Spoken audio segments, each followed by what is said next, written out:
Very good evening, ladies and gentlemen. Welcome to yet another episode of Perceptive Learning Zone. And today I am going to be reviewing one of my all-time favorite books that is called Tuesdays with Morrie. Tuesdays with Morrie is written by Mitch Albom. And, I always believe that some books, they entertain. Some books, they educate. Whereas some books, they quietly sneak into your soul and they change how you see life. Tuesdays with Morrie by Mitch Albom is one of those rare books that really transforms how you approach life. When I picked up this book, I was expecting a very simple memoir, but what I got instead was a mirror reflecting back at me. It challenged me to rethink my priorities, my relationships, as well as my fears. This book, Tuesdays with Morrie, now, it is actually a book about an old man's reflections on life, right? Um, this book, by the way, it is a true story. And the author, Mitch Albom, he starts the journey in the spring of 1979 when he is a college student at Brandeis University. He has a favorite professor named Morrie Schwartz, who teaches a social psychology course. Yes.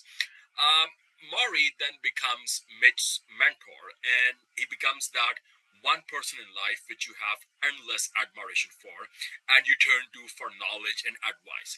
So when Mitch graduates, he introduces Morrie to his parents, and Professor Morrie says to Mitch's parents that you have a very special boy over here. And Mitch promises he will stay in touch with his professor, but he actually doesn't. 15 years later, Morrie is stricken with an incurable illness called ALS, and Mitch has settled in the meantime in Detroit and become a very successful sports journalist. And although he has made a lot of money and has a lot of materialistic commodities, he is simply not happy, right?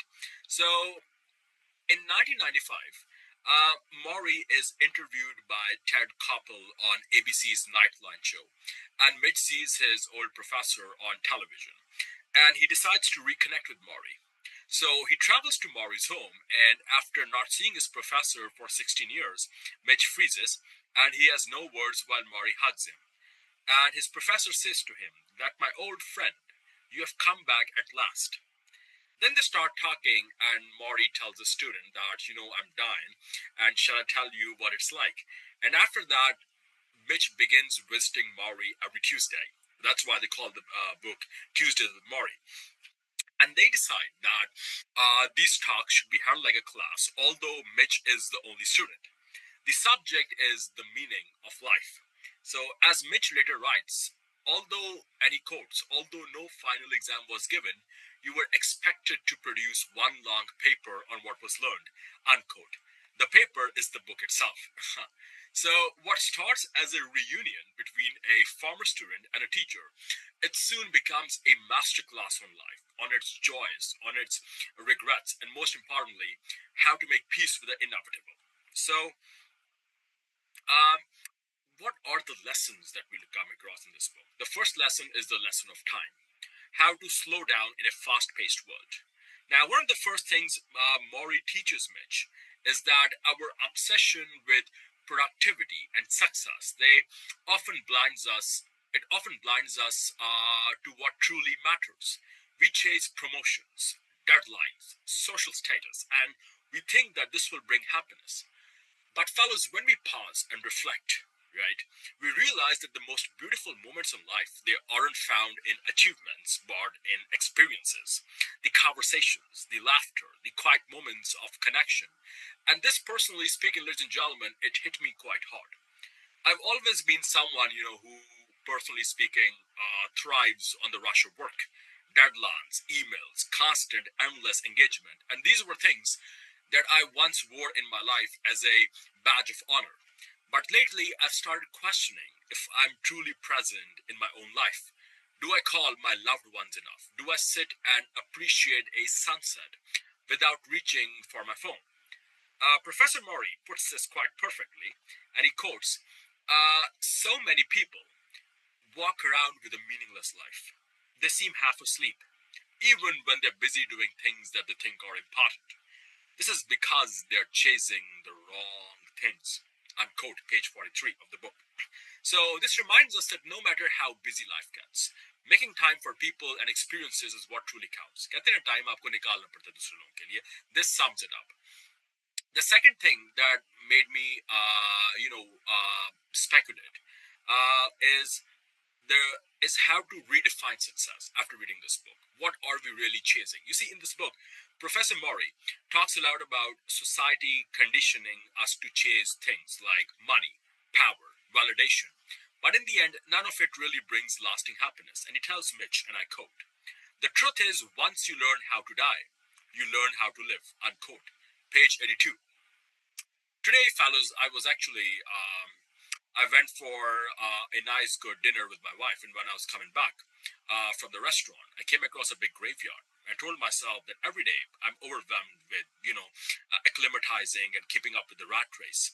But once I'm lowered in the grave, all of those worldly deadlines and schedules, they come to an end. So what really matters? This made me pause. Because if I were to step back and imagine looking at my life from my final days, what would I regret? Yeah. The Would I regret the emails I didn't answer? Would I regret the meetings that I categorically missed? Or would I regret the times I didn't express love? When I didn't make that trip that I always yearned for? When I did not appreciate the small joys that life directed, that God directed in my way? See, you realize after you read this book thoroughly that success isn't just about how much you accomplish. It's about how much you love, how much you connect, and live fully. Professor Morrie also reminds us that life is full of contradictions. And he quotes over here that life is a series of pulls back and forth. You want to do one thing, but you're bound to do something else. Something hurts you, yet you know it shouldn't. You take certain things for granted, even when you know you should never take anything for granted, unquote, page number 40 of the book. So this makes you realize how often we wrestle with our own choices, how often we are pulled between responsibilities and desires, logic and emotion. But maybe that's what life ultimately is, learning to find balance in the chaos. Another lesson that we learn in this book, a very important lesson, ladies and gentlemen, is the power of letting go. Professor Morrie talks about detachment in this book, not in a way that makes us cold or distant, but in a way that allows us to experience emotions fully and then release them. He tells Mitch, and I quote, "Don't cling to things because everything is impermanent," unquote, page 103. We often, when we have bad times, we sort of want them to pave way for more good times to come up in our life, right? But what we don't understand often when we're trapped in the heat of the moment, fellas, is that disappointment is a big blessing in and of itself, right? Growing up, there were certain people in your life that you wanted around, but they're no longer there for you because God took them away from you because He knew that you would never grow if you were trapped in that same circle, right? So, disappointment can actually be a great blessing because it makes you realize what is real and what is fake, right? A lot of times you see people greeting you with smiles and perfect expressions, right? But in a difficult moment when push comes to shove, those masks actually come off, right? And you see the true nature of the society.